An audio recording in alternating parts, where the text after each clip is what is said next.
Hello students, आज हम समझेंगे साझेदारी सलेख यानी कि पार्टनरशिप डीड क्या होती है। साझेदारी सलेख से आज मीनिंग ऑफ पार्टनरशिप डीड। साझेदारी की स्थापना का विचार होने के बाद यह अत्यंत आवश्यक है कि सम्मिलित व्यक्तियों के मध्य फर्म के संबंध में एक समझौता हो जाए।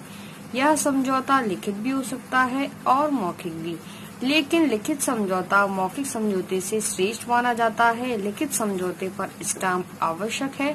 साझेदारी समझौते को ही साझेदारी अनुबंध, साझेदारी का ठहराव या फिर साझेदारी सलेख कहते हैं। तो जो भी व्यक्ति इस साझेदारी व्यवसाय में सम्मिलित है, उनके मध्य एक समझौता अवश्य होता है और यह समझौता लिखित भी हो सकता है और मौखिक भी। लिखित समझौता मौखिक समझौते से श्रेष्ठ माना जाता है और इस लिखित समझौते पर स्टाम्प लगाना आवश्यक होता है। साझेदारी समझौते को ही हम साझेदारी का अनुबंध, साझेदारी का ठहराव या साझेदारी सलेख कहते हैं।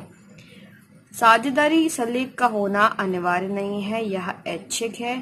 ये साझेदारों की इच्छा पर निर्भर करता है कि उन्हें सलेख रखना है या फिर नहीं। साझेदारी सलेख, जिसे साझेदारी समझौता या अनुबंध भी कहा जाता है, एक ऐसा प्रपत्र है जिसमें व्यवसाय संचालित करने वाले सभी पक्षकारों के अधिकार व दायित्व का विस्तार से वर्णन होता है। यहाँ पर अधिकार यानी कि उनके जो भी राइट्स हैं वो, और दायित्व यानी कि जो भी उनकी रिस्पॉन्सिबिलिटी है साझेदारों की, उनका विस्तार से वर्णन होता है। यह कानून द्वारा लागू किया जा सकता है एवं समस्त साझेदारों को व्यवसाय संचालन में मार्गदर्शक का कार्य करता है। साझेदारी सलेख में साझेदारों के पारस्परिक कर्तव्य, अधिकार, व्यवसाय संचालन के नियम यानी कि जो भी रूल रेगुलेशन बिजनेस से रिलेटेड हैं वो, और साझेदारों के प्रवेश, पृथक होने की शर्तों आदि का उल्लेख होता है कि नया अगर कोई पार्टनर एडमिशन लेता है पार्टनरशिप फर्म में, या फिर कोई पार्टनर पार्टनरशिप फर्म से निकलता है तो उसकी क्या क्या शर्तें होंगी वो भी उस पार्टनरशिप डीड में लिखी जाएंगी। और सलेख में जितना शर्तों का जितना अधिक स्पष्टीकरण होगा उतना ही सलेख अधिक लाभदायक होगा। तो इसे ही हम क्या कहते हैं, पार्टनरशिप डीड कहते हैं। अब हम आगे समझेंगे कि साझेदारी सलेख की प्रमुख बातें, main contents of partnership deed, कि साझेदारी सलेख में किस प्रकार की बातें लिखी जाती हैं, जैसे कि फर्म का नाम, फर्म का पता, व्यवसाय का व्यापार का क्षेत्र, साझेदारों के नाम व पते, नए साझेदारों का प्रवेश की क्या शर्त होगी, साझेदारों की पूंजी कितनी होगी, फर्म के व्यवसाय की प्रकृति क्या होगी कि किस टाइप का व्यवसाय करेंगे ये, फर्म की अवधि कितनी होगी कि कितने लंबे समय तक फर्म चलेगा, या इसका कोई लक्ष्य निर्धारित किया उसकी पूर्ति के बाद ही फर्म बंद हो जाएगा। जैसा भी उसमें लिखा है उस तरीके से करना है। पूंजी पर ब्याज, आहरण एवं उस पर ब्याज, लाभ हानि विभाजन कितना होगा, वेतन, कमीशन, साझेदारों को ऋण, फर्म द्वारा ऋण, ख्याति का मूल्यांकन, लेखा एवं उसका अंकेक्षण, कार्य विभाजन, बैंक खाते का परिचालन, साझेदारों का बीमा, दिवालिया होने की दशा में साझेदारों का निकाला जाना, साझेदारी का समापन, पंचायती वाक्य और साझेदारों के अधिकार व कर्तव्य, और साझेदार की मृत्यु के क्या क्या नियम है वो सभी साझेदारी सलेख में लिखे जाते हैं। इन 25 के 25 नियमों को आपको पढ़ना है। जो भी नहीं समझ में आता है आप मुझसे पूछिए, फिर मैं आपको उसको समझाऊंगी। उसके बाद हम समझेंगे साझेदारी सलेख के अभाव में भारतीय साझेदारी अधिनियम 1932 के अंतर्गत क्या प्रावधान है। The provision of Indian partnership act 1932 in the absence of partnership deed. तो जब साझेदारों के मध्य किसी प्रकार का अनुबंध नहीं होता है, चाहे वो लिखित हो या मौखिक, किसी प्रकार का अनुबंध नहीं होता है, तो उस दशा में भारतीय साझेदारी अधिनियम 1932 की धारा 13 से लेकर 17 तक के जितने भी नियम हैं वो सभी लागू होते हैं। वो कौन कौन से नियम है वो पढ़ते हैं। पहला पॉइंट है व्यवसाय में भाग लेने का अधिकार, right to participate in business. प्रत्येक साझेदार व्यापार के संचालन अथवा प्रबंधन में भाग लेने का अधिकारी होगा।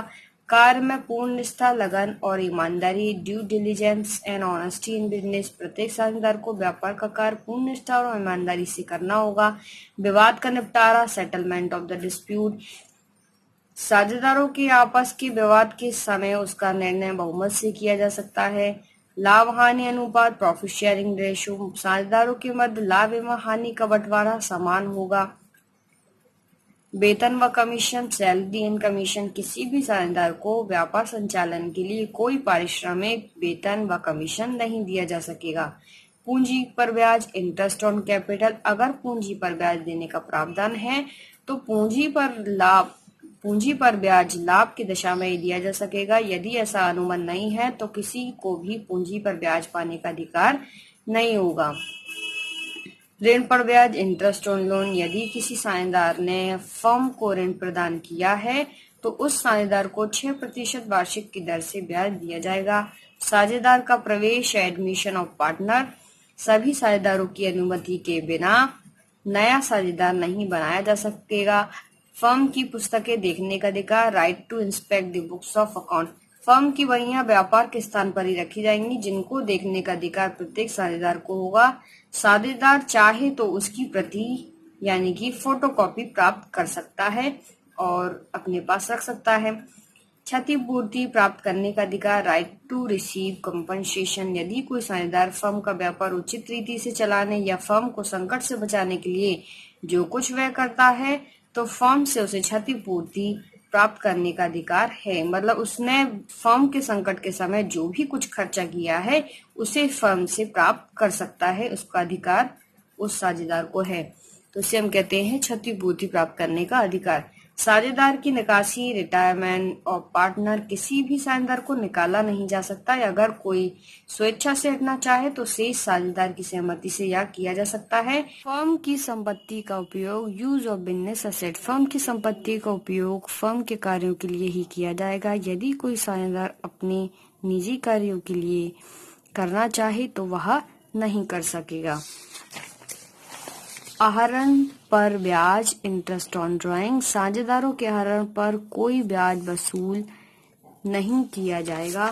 तो इस प्रकार से साझेदारी सलेख के अभाव में हम भारतीय साझेदारी अधिनियम 1932 की धारा 13 से लेकर 17 तक जो भी नियम होते हैं वो नियमों को लागू करते हैं। अब हम समझेंगे कि साझेदारी संस्थान की पुस्तकों में हिसाब के लेखे, recording of transaction in books of partnership firm. तो साझेदारी संस्था के व्यवसाय का हिसाब किताब ठीक उसी प्रकार से रखा जाता है जिस प्रकार से एकाकी व्यापार का हिसाब किताब रखा जाता है। ये लेखे भी द्वि प्रविष्टि प्रणाली के सिद्धांतों के अनुसार ही लिखे जाते हैं। साझेदारी व्यवसाय के अंतिम खाते भी एकाकी व्यवसाय की तरह ही बनाते हैं। साझेदारी व्यवसाय के अंतिम खाते बनाते समय कुछ महत्वपूर्ण मदों पर विशेष ध्यान देना आवश्यक है जो कि निम्न प्रकार है। जैसे कि पूंजी खाते, कैपिटल अकाउंट। साझेदारी व्यवसाय प्रारंभ करते समय प्रत्येक साझेदार व्यवसाय में अपने अपने हिस्से की पूंजी लगाता है। यह पहले ही निश्चित कर लिया जाता है कि कौन सा साझेदार किस प्रकार से कितनी पूंजी लाएगा। कभी कभी किसी विशेष योग्यता वाले व्यक्ति को बिना उसकी पूंजी के ही व्यापार में सम्मिलित कर लिया जाता है और वह व्यक्ति बिना पूंजी लगाए ही फर्म का साझेदार बन जाता है और लाभ में हिस्सा प्राप्त करता है।